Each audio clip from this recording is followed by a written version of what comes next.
大家好，我是夏妈。今天我们家的早餐做了这个蔬菜海鲜捞面。虾的话呢，是昨天晚上就提前给它洗好切背，放一点姜葱、胡椒粉、盐、米酒腌了一个晚上，然后切了一点瘦肉跟香菇。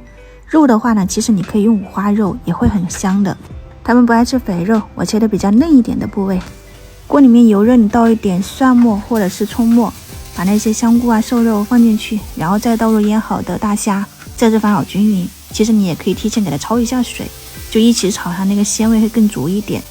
炒到那个虾仁变色了，你就倒入开水，这个水量可以多一点啊，你到时候盖在那个面上面，汤汁就多一些。调味就放一点胡椒粉、盐、生抽、蚝油，你稍微煮一会儿，自己试一下味道，觉得可以了，你再给来勾一个芡哈。这个芡的话呢，就是水淀粉要稀薄一点，就不要那么浓稠，它那个汤汁就是怎么说呢，就这种状态你自己看一下，就盖的那个面上它是可以薄薄裹上一层就行了。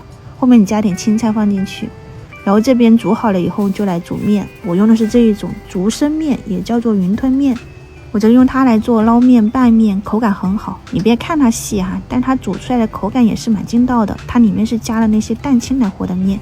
给它搅散，煮个2-3分钟就可以了。煮完就有这么多，就南方人吃的会比较多，北方朋友也可以去尝试一下，因为北方可能吃那个手擀面会比较多一些。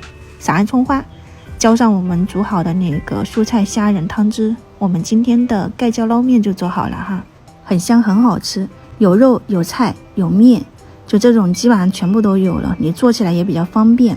我这一锅汤有点少了，4个人不够分，就如果你们做的话呢，这个汤可以多放一点哈，薄薄裹上一层这种酱汁，真的很香。